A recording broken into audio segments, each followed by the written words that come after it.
Hi everyone, as promised I am doing this video to talk about Chiari Malformation and kind of what happened to me when I was pregnant with EDS and Chiari Malformation and kind of what has been going on really since I gave birth to my beautiful daughter in May 2020. I'm doing this video in conjunction for the EDS for IRE YouTube channel and also as an update for my GoFundMe account. So if you want to learn about Chiari Malformation, particularly some of the risks that can happen depending on the patient, obviously, such as me, that can happen during birth and some of the complications that can arise, then stick around. If you want to learn about that side of things, then then stick around. As I said, that'll be for the YouTube channel. And if you just want an update in general, if you know me in real life, then obviously you know what happened during my pregnancy and during the birth and all those things that have been happening recently. If you don't know me in real life, you probably know bits anyway from either my Cripple Baby blog or from the campaign social media outlets, but if you want to know in detail, then also stick around. So Chiari Malformation, in its basic sense, and again, as I always say in these videos, I am not in any way a medical professional. I'm speaking from a patient point of view, so I will always link, particularly if you're watching this on YouTube, I will always link some references down in the description of this video that you can go and check out, and I would urge you to do that, and there'll be actual medical references down there.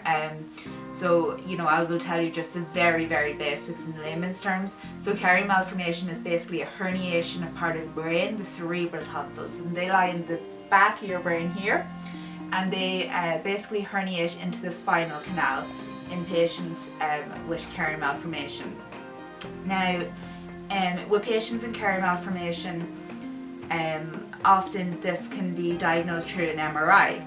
Now with people with Ehlers-Danlos syndrome, as you might know previously from either from myself or from other people with EDS, that due to the flexibility of our tissue, the way that our tissue can stretch, often it can't be seen then on a normal lying down MRI, and unfortunately that was the case with me. So I've had millions of MRIs in the past, even before I was diagnosed with EDS.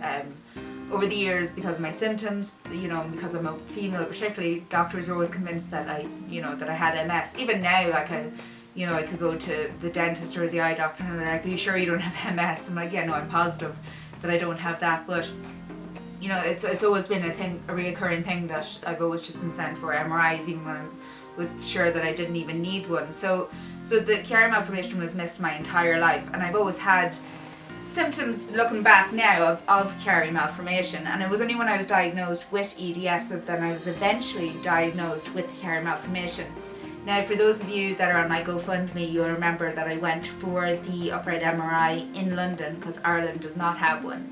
So I went for the upright MRI in 2018, I believe it was, and I went there on the suggestion of the London rheumatologist, the EDS specialist. So I knew I would need that, and then of course, based on my symptoms, he suggested that I go there. So I had it, and I was diagnosed from the upright MRI. They could see that I clearly had Chiari Malformation. Now, I didn't have some of the secondary stuff that goes along with the Chiari Malformation. So these are, as I will list them here and here, these secondary issues that can often accompany Chiari Malformation and can be dangerous weren't, either visible with me or weren't prevalent. So there was nothing, apart from being extremely symptomatic, there was nothing very dangerous going on with me at the time. So obviously I didn't need to rush out and get a neurosurgeon here in Ireland, which suited me just fine. And the surgery you need obviously is brain surgery. It's a decompression surgery that's usually suggested, and also I didn't really want to have a consultant here in Ireland because it means going on another waiting list. It means having a surgeon here, and there's loads of people with Chiari Malformation and they have the surgery here in Ireland and they're absolutely fine. It's just after years of gaslighting and everything else through the HSE, it wasn't something I wanted to rush out and do, and it wasn't something that, even though it might help the symptoms, that I wanted to rush out and have brain surgery either. So I just thought we'll try and continue to help with medication. Now, unfortunately, That all changed when I had my beautiful daughter in May 2020. As a lot of you who know me will know that I went to a maternity hospital rather than the local hospital because they would firstly know more about EDS, they would know more about Chiari Malformation, and they would just know more about high risk pregnancies in general. So my GP obviously advised that maybe it might be better to go to a maternity hospital rather than a hospital with just a maternity wing, which, you know, makes sense on the, you know, on paper, and I totally agree. And we did that, and it was great for I think the first few months. I actually met with an amazing anaesthetist who had done loads of research, and he said to me straight off the bat, I'm not even giving you, you know, you had to have a C-section because of the shallow hip socket, because of several issues going on with the EDS and with the Chiari Malformation in particular.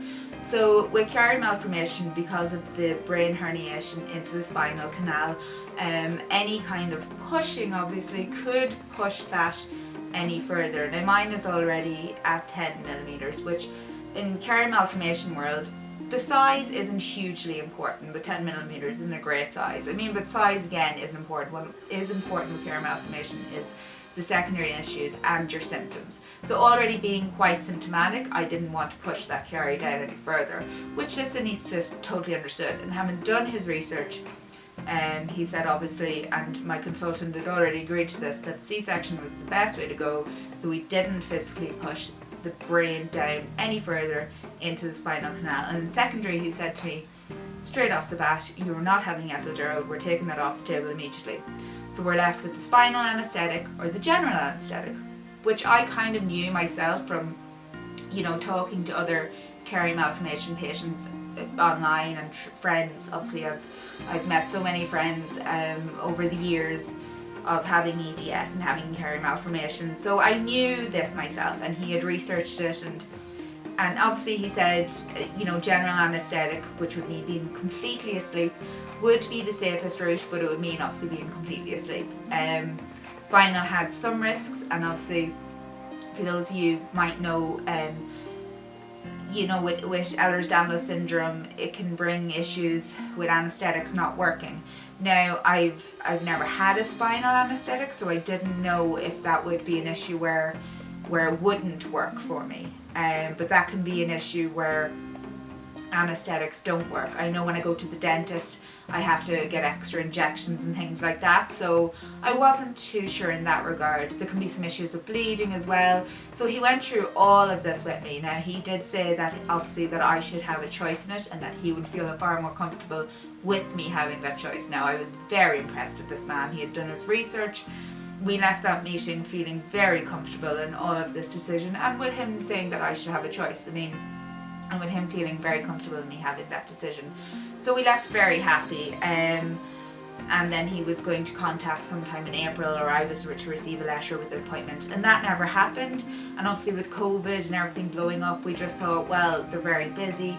But then at every appointment that I did have after that, I asked about him, and I was just fobbed off. Well, what was going to happen with this planned C-section, nobody knew. And then eventually I was told they were going to decide the anaesthetic on the day, which, I mean, I know you can't plan for every tiny event, but this was a main factor of my planned C-section of a slightly higher risk case than normal, so I was a bit concerned. Then there seemed to be a new anaesthetist on the scene. She wouldn't meet with me. It was all very concerning. So then the last appointment I had before the C-section, I asked could I meet with her. I finally got to see the consultant again. She asked the doctor that was there with me to go get her. That was brilliant. Finally I was going to see the anaesthetist. The consultant left. The doctor came back and said the anaesthetist was just looking at my file now and she couldn't come see me. She said she would ring me that day, but then as I was leaving, she actually said the anaesthetist would ring me if she had questions. I was actually flabbergasted. I was like, well, I have questions actually, but I again was just ignored. I finally met with the anaesthetist the morning of the actual birth. She reassured me that she would give me spinal. At this stage I was just at this level, you know, I couldn't even speak. I was just like, okay, whatever. And I maybe at that stage I was too trusting, I don't really know. So we go in, long story short, we go in, we have the spinal, it doesn't work. I'm the only one in the room, me and the husband are the only people in the room that aren't shocked, and I've been telling them for 9 months that the spinal possibly wouldn't work because of ADS. There's a lot of people in the room, maybe because I'm slightly higher risk, maybe because it's, you know, because I have ADS and they're kind of like, you know, a bit of a teaching hospital. I don't know. There's a lot of people there, and we're the only people in the room that are shocked, or not shocked, that the spinal isn't working. And I don't understand how it should clearly be in my file that this is a known thing. So without anything, without even saying anything to me, they administered epidural. I was just beyond shocked at this stage, and I just turned around and said to her, will this be okay? And she said, it should be fine. And obviously it wasn't fine. Since then I've had a massive increase in my Chiari Malformation symptoms, so hands and feet are numb and tingly nearly 24/7, particularly if I bend my head down. And when I say to people bend my head down, they think, oh, you're bending your head to pick things up. I mean when I literally go, which you do constantly, you know. So I think when I say bend my head down, I think I have to say that. And this is maybe too much info for people, when I'm on the toilet. So this is another thing with Chiari Malformation that people often get. And when I was younger, I just thought this was a normal thing people had. So when you're on the toilet and you're pushing, like even slightly, I get this intense feeling at the back of my head. And I've always had that, but now it's like tenfold. And I get that when I cough, when I sneeze, when I laugh. Or the worst is when I laugh, because like that's like the only time you're ever happy, you know, when you really laugh. And then it's just a big fucking reminder that you've got this thing in your head that's like squeezing to get into your spinal canal. And it's like, Jesus Christ, you can never get a break, right?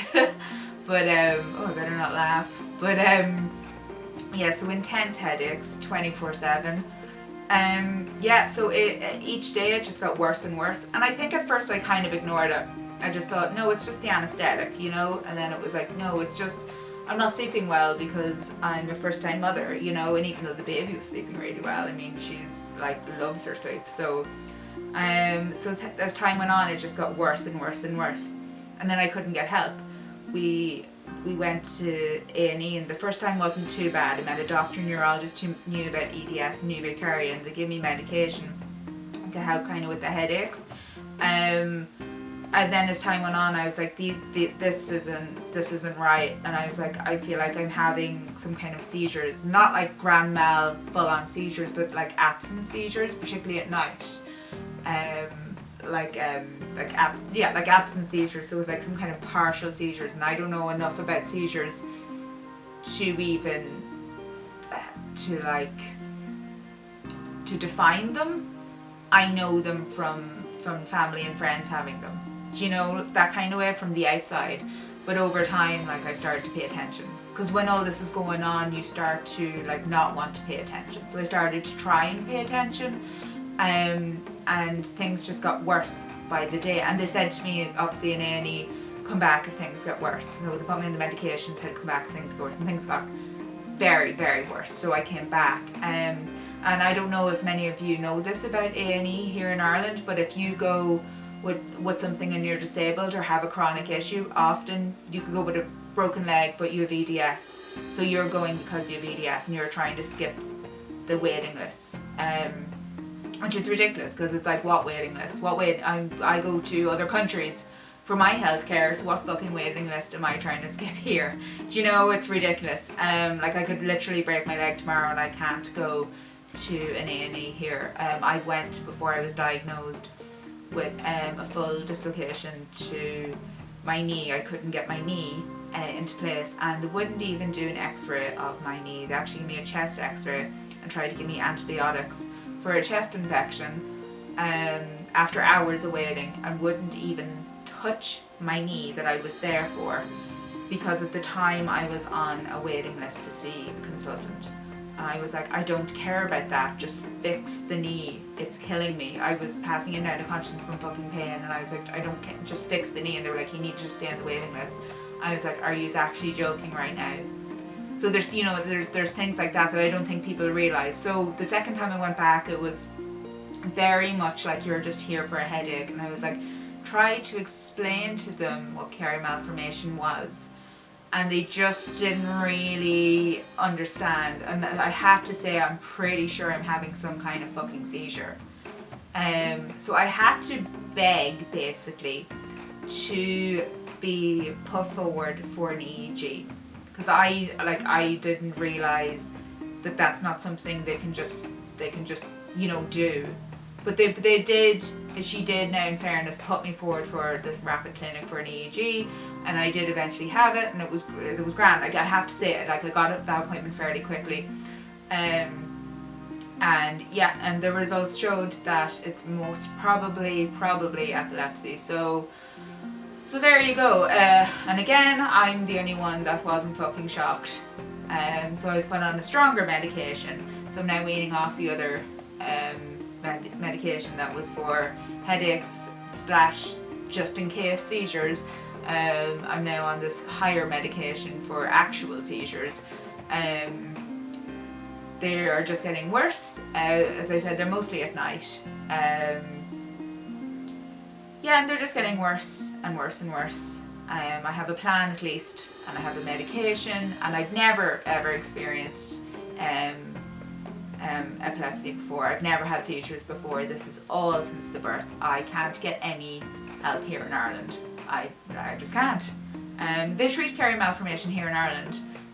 Unfortunately, as I found out from other patients, the other Chiari Malformation patients, neurologists here don't actually really believe that Chiari Malformation can cause issues. They don't believe it usually can cause issues. And when they say they don't believe that it usually can cause issues, they don't believe that it can cause really any issues. There seems to be a lot of people though that it causes epilepsy, and which I didn't actually know was a thing.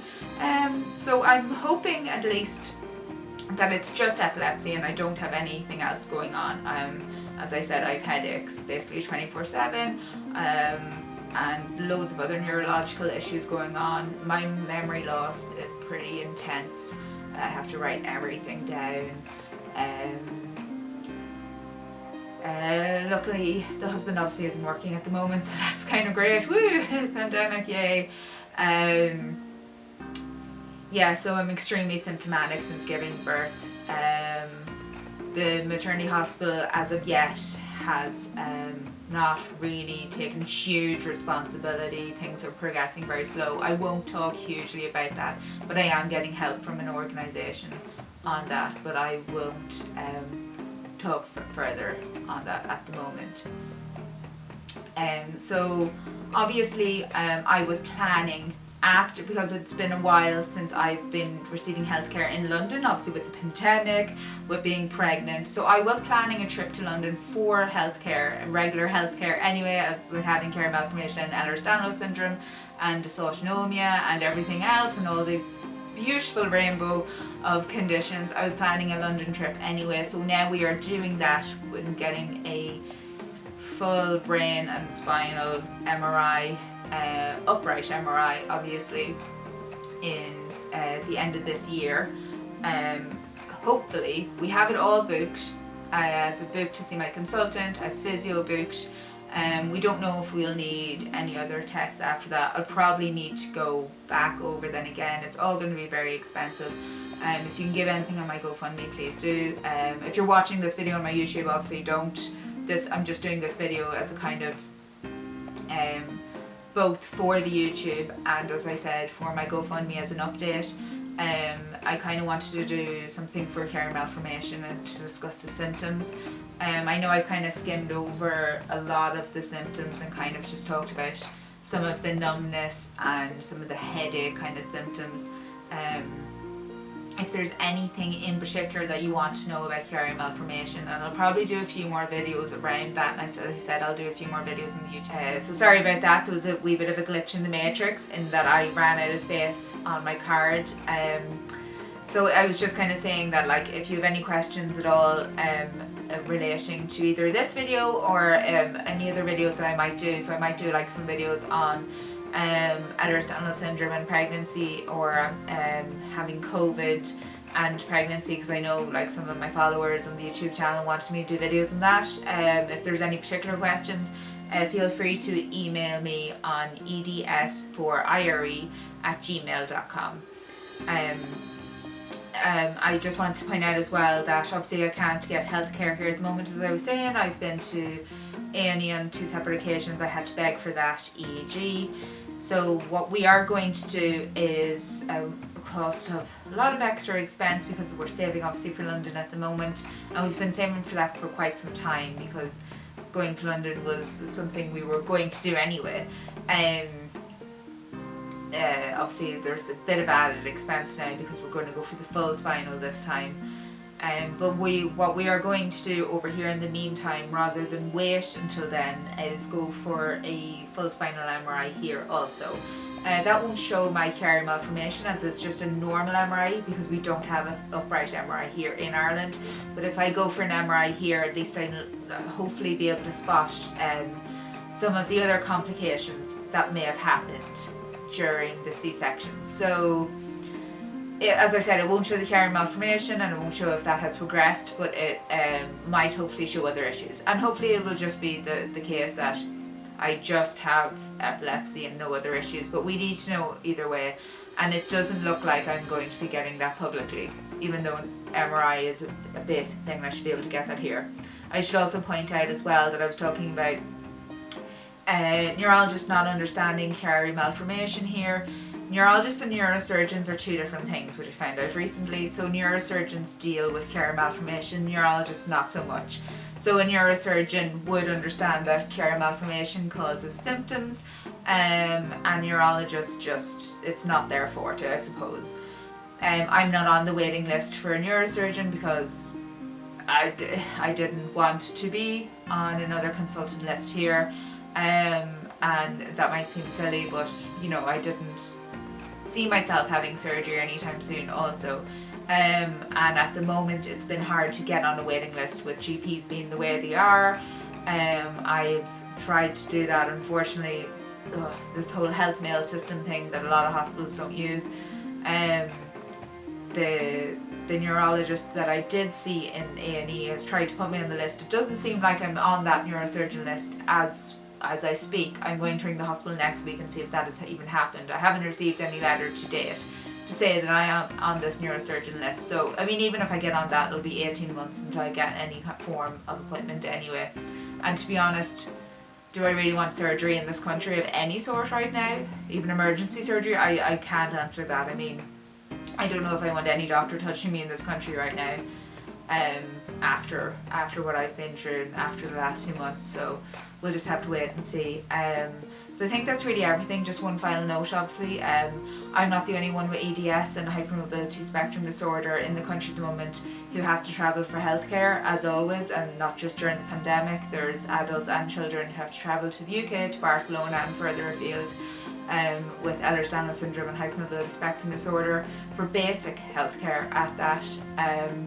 That really they should be able to receive here. So please go to the website www.eds4ire.ie, as here on the t-shirt. Sign our petition and get involved in any way you can, because this really just can't continue. We all have GoFundMe accounts, and it's just absolutely ridiculous, as you can see. So thank you for watching this video, and please sign the petition and get involved in any way you can. Thank you so much.